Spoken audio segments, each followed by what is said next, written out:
Have you ever not known the answer to a really important question? Maybe it was during a math final, and that's a bummer.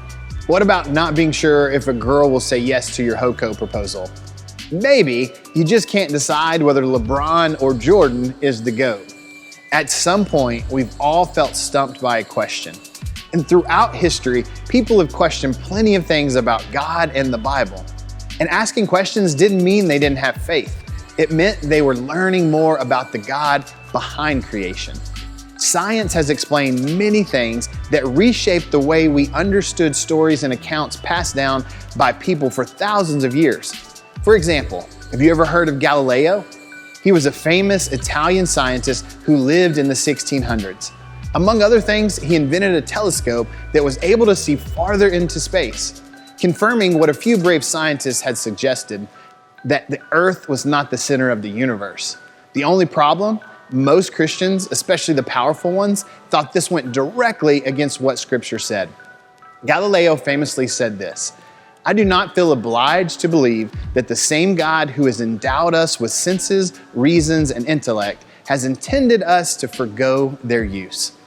In other words, God made our brains, and He would want us to use them to better our minds and to better understand the world He has made, even if it means rethinking old concepts as we learn more. Galileo knew what I want to make sure you know too. Our faith is built on a person, not on a single view or an explanation. Learning something new in science doesn't have to discount our faith, because our faith was always in the person controlling the universe, not our understanding of how He did it. The truth is, there will always be aspects of life and creation that challenge our beliefs, but it doesn't have to destroy our faith. In fact, it can grow our faith in a new way, because even when we don't see the how, we can still be connected to the who behind it. The Apostle Paul wrote something about this very idea. Check it out. "The Son is the image of the invisible God, the firstborn over all creation. For in Him all things were created, things in heaven and on earth, visible and invisible, whether thrones or powers or rulers or authorities, all things have been created through Him and for Him. He is before all things, and in Him all things hold together." Let's break this down. Paul is saying that Jesus was there at the start of creation. In Jesus, the whole world was created. He was behind it all and in it all. Jesus, a real man who really lived 2,000 years ago, was present before everything. Not only that, He's the one holding all of creation together today. And that's important because we don't normally think of Jesus as being there. We see creation being God's thing and the cross as being Jesus' thing. But Paul is saying Jesus was there at the start. So when we put our confidence and trust in Jesus, in the who, we are trusting Him for the details of creation from the beginning of time that we may never know. See, our faith is not built on being able to prove theories about how God created the universe or whether traditional understanding of specific events is completely accurate. Instead, our faith is built on a person who we believe is the God behind all scientific understanding. When we put our trust in Jesus, who was there at creation and is continuing to hold all of creation together today, and we believe that He is at the center of everything, even if we don't have the explanation for how it works, it means that we can keep searching for answers and exploring science without having to abandon or ignore faith in Jesus. You can trust someone before knowing everything.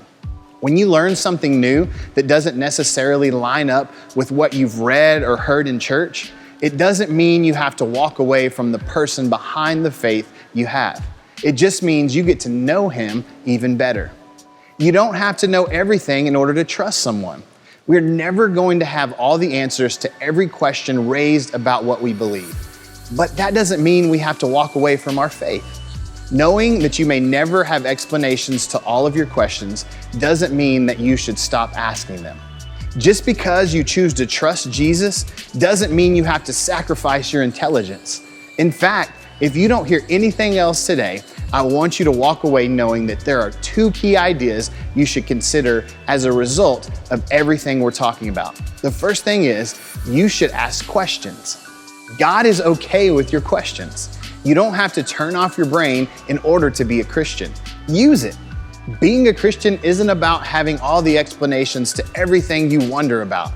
God is okay with your doubts, your questions, and you're exploring the science behind how He created everything.